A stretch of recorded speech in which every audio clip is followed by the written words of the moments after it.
Hey there, I'm just going to make a quick course intro video for Apprenticeship Math 12. So as you can see, there's the course. I'm the teacher, Mr. Kuchma, and I teach Workplace Math 10, Workplace Math 11, individualized. So if you've already taken those courses, you're probably going to be familiar to me. I doubt this is probably the first course that you're going to be taking in this route.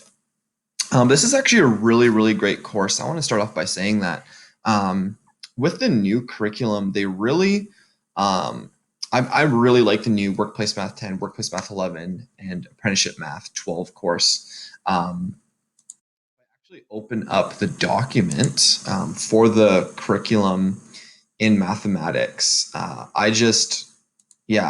really pumped about what students get to learn. And I think that it's really applicable to students,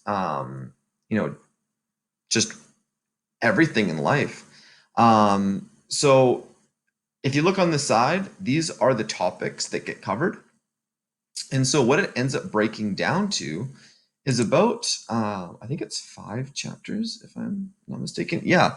So basically, it's 5 chapters that you have to complete, along with some additional projects and tasks.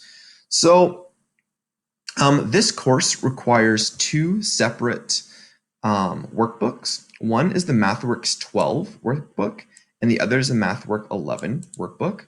So depending on when you're watching this, this course was just released in September 2019 for the 2019-2020 school year. So it's a brand new course, and there's no like curriculum, so like a textbook that covers all of the new Apprenticeship Math 12. This was formerly known as Apprenticeship and Workplace Math 12. Now it's just Apprenticeship Math 12. There's a little document here at the top on how to order your curriculum. Give that a read through. It shows you how to order them. These are the 2 workbooks that you'll be working on, MathWorks 11 and MathWorks 12. The great thing is that they're really cheap. They're 20 bucks each, and they've got a lot of great content. Like I said, you're probably not taking this course. This probably isn't my first course that I'm teaching you. I probably taught you a couple courses potentially. So if you already have the MathWorks 11 book, you don't need to purchase it. You'll just need to purchase the Math 12 book, and you'll just be continuing where you left off. Neither of these books have answer keys in the back. Instead, if you look at their downloads, there's an answer key here. And if you go to the downloads here, there's the answer key there. And I have them on the course page, I believe, under the Let's Get Started. Yeah, so if you follow my instructions, here are the 2 answer keys for the workbooks. So I'm going to go back up top because I kind of skipped over a few things. So at the top of the course page is my contact information. You can reach me via email or via Skype based on my Skype hours here. This is where they'll be updated. And then there's policies and procedures. Give that a read through. It kind of talks about just the way the course is laid out. There's a formula sheet that you can use. It's just from the appendix in the back, but it covers a lot of great stuff. And I don't think you'll need too much more other than these things. They actually did a really great job on including stuff. Some of it's not going to be required, but yeah, lots of it's great. You have the ability to purchase a subscription for $30 that is StudyForge videos, and they are very helpful. I'm not going to talk about that too much because I already have a video on the course about that, so go watch this video as well to decide whether or not you want StudyForge. You do have to meet with me on Skype at the beginning of the course. That is a mandatory meeting, and I just welcome you and say hello, and I get to know you a little bit. I answer any of your questions that you have. We talk about an IEP if you have one, if you're SE or LS. And yeah. So the 2 chapters that you need to complete in the MathWorks 12 are Chapters 2, Limits to Measurement, and Chapter 8 on Owning a Small Business. So as you can tell, these are really useful things. The limits to measurement is kind of a new topic that really no other math course prior to this would have talked about. But basically, whenever you're measuring something, there's always a margin of error. And so it talks about how to calculate that and how accurate and how precise everything is. Chapter 8, owning a small business. I think that's pretty self-explanatory, but it is awesome for anyone considering to go into the trades or into any sort of entrepreneurial, like maybe you're going to become a hairdresser, or maybe you're going to become a carpenter. It's great to know a little bit about business management, because you might be owning a business when you finish your program and you want to branch out and do your own thing. There's also 3 chapters from MathWorks 11 that you need to complete. So one of them is the surface area, volume, and nets. And this is a little bit problematic. If you've already completed this chapter from when you were in Math 10, then you don't have to do this chapter. It's really weird. Both Workplace Math 10 and Apprenticeship Math 12 cover surface area and volume, like the exact same stuff.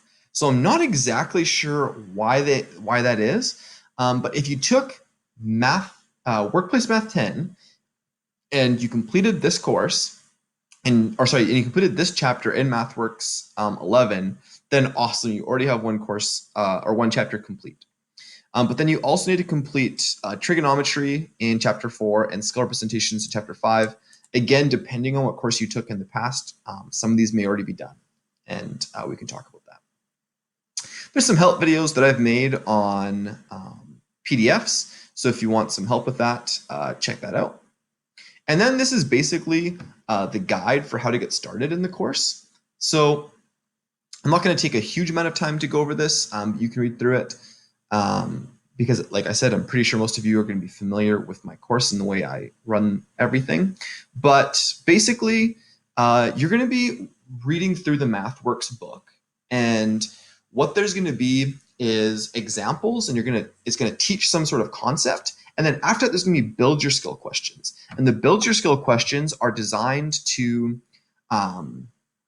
sort of just give you some, practice with that concept. You're going to try it out, see if you can do it. The build your skills are not for marks. They're just for your learning. Then at the end of the, unit, so 1.1 or 2.1 or whatever it is, then you have to complete the practice new skill questions. And these are designed to be sort of like an assignment. And I want you to be using as little help as possible, with no help kind of being a desired amount. And you're going to try your best, see how you do. And then you can mark it, or you can have a parent or a tutor or a TA or teacher, whatever it is that you're going to be working with, to mark that for you and see how you did. And then you're going to keep track of those marks. You're going to submit them to me so that I know how you're doing in the chapter. And then once you've completed all of the practice and new skills in that entire chapter, then you can do the chapter challenge. So on the chapter challenge, again, it's going to be sort of like the practice and new skills, where you're not going to have access. I don't want you using your workbook or any notes or any help. I want to see how well you know this content, and I want you to do your best. They do have an IEP box. I'm just going to talk about that really quickly. If I open up a chapter challenge, I'll just do it really quickly. Do you have an IEP? There's a little box there, and I want you to know that you can check that off and let me know what it is that you may need accommodations for. And so that's basically how a chapter will work. There's going to be build your skill questions, and there's going to be practice new skill questions, and there's going to be a chapter challenge. In addition to that, there are a couple things that you need to complete. So one of them is a personal interview. You actually need to go into a field of interest. You need to interview them and ask them about their job, what kind of math they used, what kind of certification they needed, or what kind of university or college program they did. So you're going to be doing an interview. You're also going to do a survey where you're going to have to go and you're going to have to contact people and do a little analysis there. And you're going to have a final project in the course as well, in addition to a final challenge. And more about that will be posted in a little bit. But really the content for this course is pretty light. There's only 5 chapters, and if you've already done some of the previous math, like the workplace math 10, workplace math 11, there's going to be even less chapters that you need to do, and it's going to be more of a focus on those projects, setting you up for whatever program it is that you'll be taking after you're finished here. So I hope this has been helpful. I look forward to meeting you guys on Skype when you come and see me, and best of luck as you get started. All right, take care.